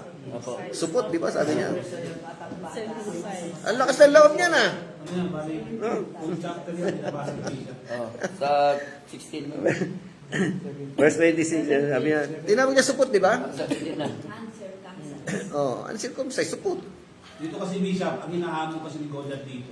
Oo nga. Army, yung Diyos na. Yung army ng Israel. Yung Diyos na hinahamon yung din ng tao. Oo. Hindi, siyempre, pag kinalaban mo talagang Israelites, ang kalaban mo Diyos. Diyos ng Israel, ang kinakalaban mo. Ito yung mga tao ng talaga na puro takot naman. ang Diyos yung pinakalaban niya rito. Yung So, hinahamon talaga niya. Hindi lang yung tao. Ayun. Kaya nga, when Samuel anointed David, di ba? Yung the Spirit of the Lord mightily came or come upon David. Hindi siya pumayag na tuyain ang Diyos ng Israel. Yun ang dahilan, Bishop. Di ba? Hindi siya pumayag. Hindi niya matiis yun. Pero ito dahil sa takot ng mga kapatid niya, pinakikinggan na lang nila, wala silang magawa. Takot sila. Kaya tayo ganun din, Bishop. Nasa atin din yung banal na Espiritu. Bakit? Yeah. Nagkaroon tayo ng burden, yung mga tao. Oo. Yung mga lost souls. Di ba nagkaroon tayo ng burden? Tapos ngayon, ayun, nagpastor tayo. Pero doon, Bishop, may kita natin sa kasaysayan ni Saul sa kanya no, ni David. Ang si Saul kasi, taong may gusto. Diba, Bishop, na magkaroon sila ng hari. God's permitted lang. Samantala si David, wala agad galing sa Diyos. Pantang ko siya, paghanap ka ito, ako pipili. Sabi ng Panginoon. Oo. Kaysa mo. God's soul. Yung pagkakaiba ng dalawa. A man after God's own heart. God's permitted lang. Yan yung si ang Saul. ganda ng kanyang taguri sa kanya, a man after God's own heart. David. No. Wala ibang sinabihan ganyan. Ang ganda nun, ano? He was a man after God's own heart. So sa 31, chapter 17, yun na, napatay niya si Goliath. When the word or the words which David spoke were heard, they told them to Saul, and he sent for him. David said to Saul, let Thomas' heart fail to account of him. Your servants will go and fight with the Philistine. Then Saul said to David, you are not able to go against the Philistine to fight with him. No, ayun, hindi mo kaya yan. Si champion yan eh. Yung nga eh. Well-trained Sabi, yan eh. tapos sabi, ito, talagang youth nga siya, kabataan. Kabataan. But you are, sabi na, no? But a youth. Hindi natin pwedeng balay-balay yung mga youth, ano? Yung mga strength po talaga. While he has been a warrior from his youth. Youth na warrior, ha? But David said to Saul, your servant was tending his father's sheep when a lion or a bear came and took a lamb from the flock. I went out after him and attacked him and rescued it from his mouth. And when he rose up against me, I seized him by his beard and struck him and killed him. Ibig sabihin, sanay din siya sa digmaan. Mga hayop ang malaban. Di ba? Pinagtatanggol niya yung kanyang mga tupa. Ay, ang hayop, pag kinalaban mo, isip ka na Ang pinag-practice ni David dyan, Di ba? ayot muna. Pero ibig sabihin, may training talaga siya bago lumabang kay Goliath. Di ba? Sinamahan pa ng kapangyarihan ni Yahweh. Ang sabi kasi dyan sa kasaysayan kasi, ang gamit ng ni David para patayin at tapos yung mga sling lang niya. Tirador. Hindi lang pinapatay niya kay Goliath. So, yun na. At ano yung pinapatay ni David kay Goliath? Bato o espada? Slingshot. Slingshot. Bato o espada? Bato sa espada dito. Hindi, Di ba? bato lang. Bato lang talaga. Napatay Eh, di ba- sa bato. hindi ba tapos nung- binugutan. Di ba merong Yung espada rin ni Goliath ang nagpaputol. no. Di ba yun ano niya, sling, kapul, tumba, nilapitan. Kinuha yung tabak ni Saul, ni Goliath, at saka pinugutan ng ulo, doon namatay. Isipin mo, tingnan mo ha. Ganun ba? Bishop dito kasi Ibig sabihin, nung nalaglag, ay nung natumba, naghihingalo, gumagalaw-galaw pa. Di ba Bishop? Patay na. talaga yun. Patay na. Kasi ang pangyayari kasi sa Israel, sa unang panahon, kailangan talaga putulin ang ulo. Yun ang katibayan eh. Oh. Kasi taas talaga yan. Kaya nga, Ano? ang ibig Oo. nang sabihin, Buhay pa, nung ang pinag-usapan nilapitan. natin kung paano namatay si Goliath, sa bato o sa Oo. espada. Oo. Ako, tatayo ako sa bato. Ako sa bato rin. Oo. Oo. Oh. Alam niyo kung bakit? Kasi sabi nga ng ibang mga theologians, nung si David ay nakipaglaban, alam naman natin na mahina yung bata. Ang ano hindi ni Lord na- Yung pag ganun ng bato, ang sabi nila, hawak-hawak ng anghel at ginulong sa noon ni Goliath ka bumagsak. Oh. Yun. Yun ang sabi nila, yung ibang mga Ngayon lang, biblical tayo. Presumption na. Mm. Pero bato talaga ang nakapatay. Bato po talaga kasi ang sabi ng Bible, bumaon eh. Sa verse 50. Ano talata? Verse 50. 50? Etong harapan natin to. Sundan natin. Diba? Ito yung delikado to eh. Sige, para meron tayo kailangan, hindi tayo haka-haka, kuro-kuro. Mm. Bato ba o espada? Yung pinampatay, yung pinampatay. Ito, verse 50. Thus David prevailed over the Philistine with a sling and a stone. Sling and a stone.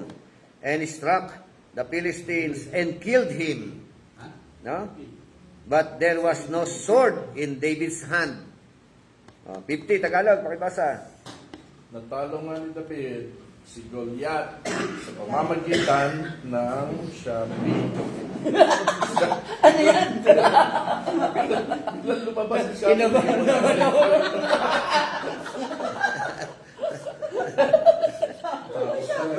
Biglang pumalit si Shopee ulit. Hindi na mapasok pala yung sabi na yan eh. Natalo si David sa pamagitan ng tirador at bato. Oo. Napatay niya ito kahit wala siyang tabak. Oh, Malinaw. Malinaw. patay na. Patay Patay na. Patay Tapos na. ito pang bishop po. Nung Ito yung pugutan niya ng dadagdag ulo, natin patay doon. na. Makikita natin sa bata na yung espiritu ng Diyos nasa kanya. Kasi Yan. yung espada ni Goliath, Oo, right. malaki yun. Yes. Mabigat yun. Eh, doon pa nga Yung binibigyan nga siya ni Nang kwan. ni Samuel, ay ni Saul eh. Ng armor eh, di ba? Mababasa ko dyan, ilang kilo yung ilang kilo yung... Mabigat yun. Mababasa ko dyan, Pero makikita natin, halos kilo yung parang nakita natin yung lakas din ni Samson sa kanya. Ang makit mo, ang laki ng gagat tatagpasin yung leeg no. Pero ang espada kasi dyan ni Goliath, parang 1 kilo yata may. Mabigat yun. Mahigit kasi malaki siya eh. Higante yun eh. Hindi lang isang kilo. Higante yun. Kutsilyo lang yun. Betin na yun. Ang espada talaga magagaan kasi ano yun eh. Sa labanan yan eh. Kailangan ito mahangalin dito. Sige. Verse 51. O sabi 51. Para maging klaro. Then David ran and stood the Philistines and took his sword and drew it out of its sheath and killed him and cut off his head with it. When the Philistines saw that their champion was dead, they fled. Diba? Matay na yung champion nila. No? Hindi, matindi talaga. Talaga nang nilising kung ano. Hindi, sabi siguro hindi David. Ang kalagasan kasi kasi ng Panginoon, nandiyan sa kanya. Nasa kanya na yung Holy Spirit eh. Bakasyon, ano? At saka, singit ko rin, no, yung time na yan, tingnan ninyo even si Saul, well-trained. Yung inalis niya yung kalasad niya, ang gesture nun, yun yung time na takot na rin si Saul. Hinubad niya yung armor niya. Oh, ano na yun? Suko na siya. Tapos pangalawa roon, ito pala maganda, pinasuot kay David. Ayaw. Doon palang pinakita na siya na talagang susundahan. At saka hindi siya Pero inayaw niya yun. Yung panahon- Hindi, kasi sabi niya, hindi ako ganyan eh. Kasi sila, na-train sila sa sariling lakas. Oo. Sa training sa Lord, Oo, sa pamagitan ng training. lakas ng Panginoon. Yung panahon Kaya niya kasi nasulat yan. yung Psalms 23. Kasi si David, naranasan niya si Lord sa buhay niya. Sa buhay niya. Kung bakit niya sinabi na, even though I walk through the valley of shadows of death, I will fear no evil. Sa panahon kasi ni David, yung panahon kasi na yun talaga, hopeless na talaga ang Israel. Oo. Hopeless na sila. Oo. Wala na silang pag-asa talaga, wala na. Ito mo, naghihintay na Ano nga na, sila. magiging alipin na sila ng Philistine dito eh. Susuko na bandera nila rito eh. Si Saul. Si Saul kasi Suko wala na. wala nang pag-asa eh. Oo. Kaya kung magsano, sige, ay tulong. Frustrated na siya eh. Frustrated na siya eh. Malay mo, makachamba ng banan to. Yung nasa isip niya eh. Kasi sabi ko magsano, walang sunuban, sige, ikaw na lang, wala ka na. Oo, kasi walang kita mo, even the selected warrior na, hindi man lang binolunteer na para sa bayan, kaya kong mamatay. Wala, di ba? Wala nang ganun eh. Kala ko si Gulayat lang ang supot eh. Supot din pala itong makasama. Takot eh. So, kita nyo, iba yung yung mightily, yung the Spirit of God. Yes, iba po talaga. Kasi hindi siya, Oo. tingnan mo, sabi kasi dyan, yung espiritu kasi ng Diyos eh, sumakad niya eh. Samantalang Yes, sila, oo. yung mga kapatid niya, wala doon eh. Ang lalaki tao nun. Mas mas makikinig sa kanya yun eh. Yung mga yun eh. Kaya sabi, nasa kanya yung Panginoon, sila sa kanya yung Panginoon, kaya nanalo talaga siya. Oo. Doon lang ipinapakita, Pastor, na yung strength na meron tayo, kung bakit nagkakaroon tayo ng victory, it is not our own. Noon pa lang talaga, Diba? It is ang God. espiritu ng Panginoon kalakasan. Oo, totoo.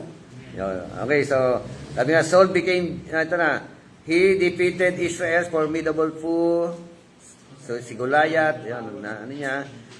After that, Saul became jealous of David's rising popularity that sped up the decline of the former and ultimately died. Siya leadership, maraming ganyan. Yes, oo. Jealous. Pag may nagre-raise up, nag-a-arise. Pero ako, Bishop, Lalo yung mga senior pastor mas na... masaya ako nakikita kong yung mga leader. Pagpalagyan natin na mas magaling pa sa akin, mas proud ako. Bakit? Proud mo yan. Gusto ko nga, di ba? Hindi ko kailangan makipagkompetensya sa kanila. Number one, alam ko, ikaw yung pastor dyan. Ako yung pastor dito. Oo, ikaw yung senior pastor. Diyan kasi ang nangyayari, Kinukompare yung nasa mababa kasi, walang jealousy doon. Kasi level Yun ang taas sa Hindi, medyo. level sila eh. Hindi, dami rin. Ang Jealous. agents kasi ganito, hari na kasi itong isa, hindi pa hari. Ismael, mas may kapangyarihan talaga dyan si Saul. Kaya lang, ang jealousy kasi nandito kay Saul, wala kay David. Kaya mostly talaga, minsan yung mga leader, yung talaga siya ni-jealous pag sa kasama eh. Mas mahusay sa akin to ah. Makapanta. Lalo na yung mga senior pastor na medyo mahina, walang aral, mahina sa administration, tapos may nagre-raise up na youth o mga kabataan na magagaling. Medyo ano sila doon, parang Na-intimidate. Oo. Ayaw nila sabi, iniisip ng mga senior pastor na lalo na yung bunga ng 80s, 90s. Karamihan diyan ayaw mag-aral eh. No? Puro by faith na. Naiwanan niya tayo Yeah. bishop ng computer. Dahil sa demonyo yan eh. Pero hindi siya titignan natin yan na kasi yung mga pastor ng Diyos din ang tumawag doon eh. Ang problema naman ganito, pastor. Ang panahon ng kabataan. Yung mga nag-aral naman ng mga kabataan, like for example, pag nag-aral sa Bible school, dinidegrade naman nila yung senior pastor nila na hindi nag-aral. Kasi mga out of context dapat, daw.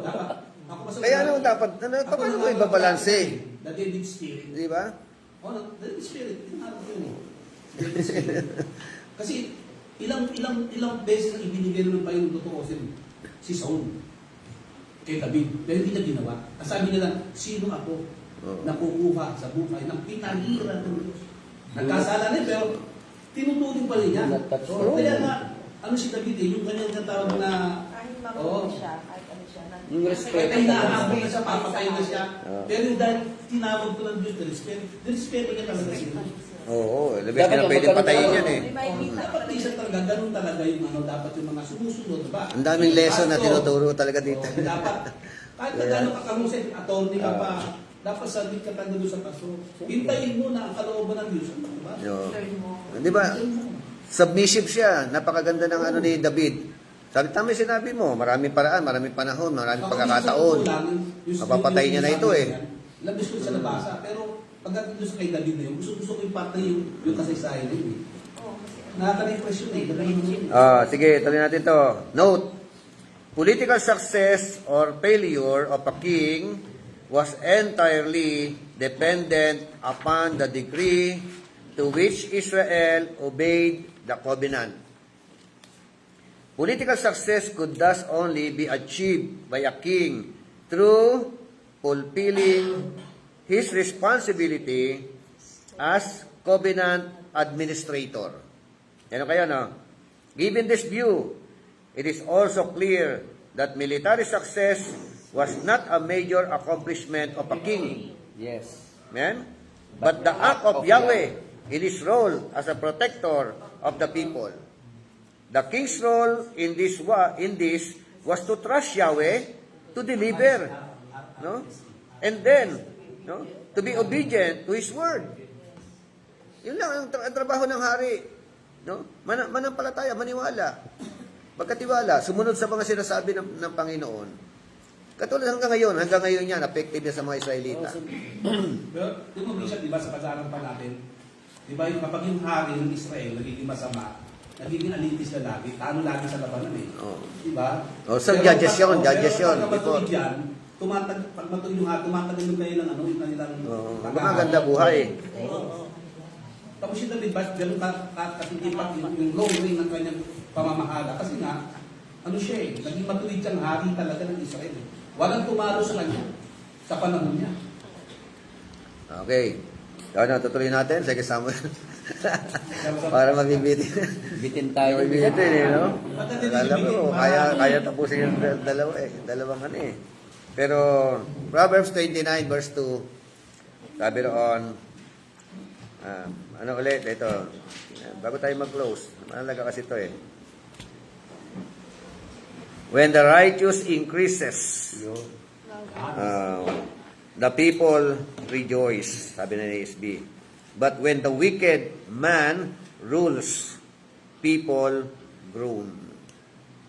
Sa Proverbs ibang saling, 29 verse 2 ng Proverbs.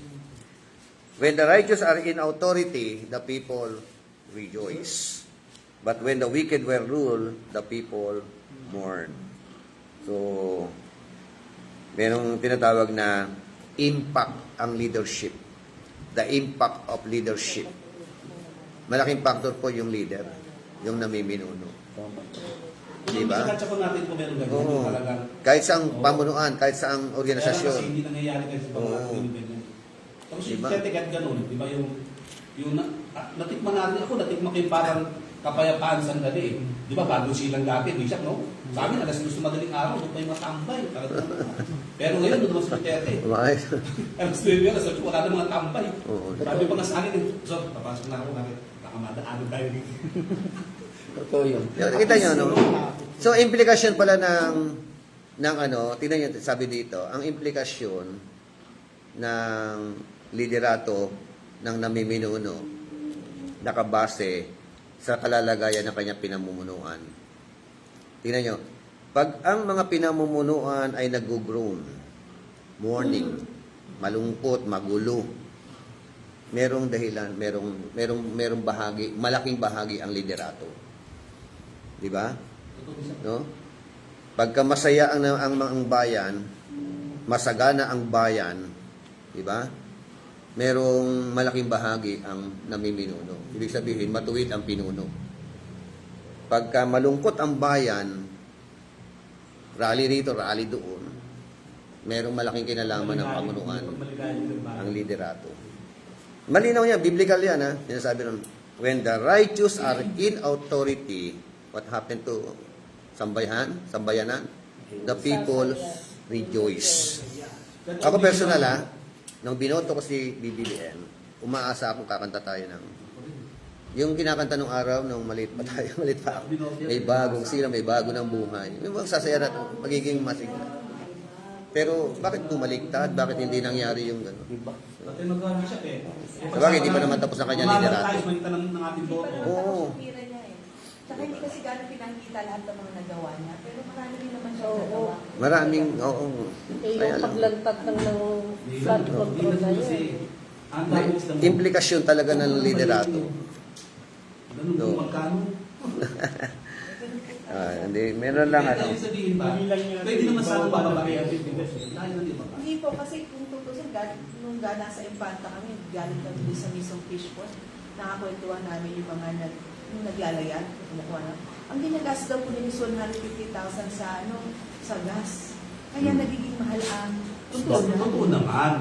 Totoo Oo. naman. Kasi gasolina eh. Oo. Yung gasolina kasi dahilan ng shop, di ba? Eh kung pwede na ibaba talaga yung gasolina, totoosin. Pwede Pero po sa hindi market kasi lang yung taas yun eh. Hindi talaga. Yung masyado kasi talaga ano dyan. Masyado Yan yung sinasabi kanina ng power. Ang pinakamatindi kasi itong ginawa ng mga DPWS, mga congressman, yung mga lantarang korupsyon ng mga pinagagawa nila. Halos ubusin ng pera ng taong Pero sa bayan. panahon ng Pani Duterte yun. Nakita mo ako galing ko naman eh. Sa mission sa NBC lahat. Sabi na lang. Bakit mahal ang bakit? Ginireklamo yung mga ano ng mga magsasaka. Mura binibili nila yung mura yung binibili yung produkto. Pero pagdating sa bayan, mahal na. Sige, aralin na lang yung second Samuel. Kung sa ano, yun ang naging dahilan. Hindi ka masisip. Okay. That's all. Basta dito, ang pinakamagandang halimbawa sa unang bugso ng liderato ni Samuel, ni David, maganda. Pero how about second Samuel? Yung sumunod na yugto ng liderato ni David. Although tinawag siyang a man after God's own heart. Tingnan naman natin yung ibang yugto, no? Kasi nasunod niya kasi sunod. Kaya, tao lang din si David makita natin na pero okay, let's pray. Tayo manalangin. Sana pray natin yung panibagong yugto, yung huling mga yugto ng pamumuno ng ating presidente. Talagang makita natin yung dapat natin makita, no? Magkaroon ng God has So, always kaya support. we are always praying for him, Kaya sa binoto ko si Bishop para yung pera sa Swiss ma-release. Oh, isa pa yun, yung babayaran niya raw yung utang. Ang Wala na utang ang Ang nangyari, mukhang na-release, tinabi nila. Pero sa taong bayan yun. Yun talaga ang dahilan kung bakit Tumakbo yan. tumakbo talaga siya. Para makuha yung Ang usapan nila, Sobrang tumakbo ka na. Yun ang mga pangako, no? Pirmahan mo lang. At saka sinabi naman po ni Senyor, Mag-resign ka. Oo. Senyor Marcos po na Yung yung mga talaga, kayamanan, Oo.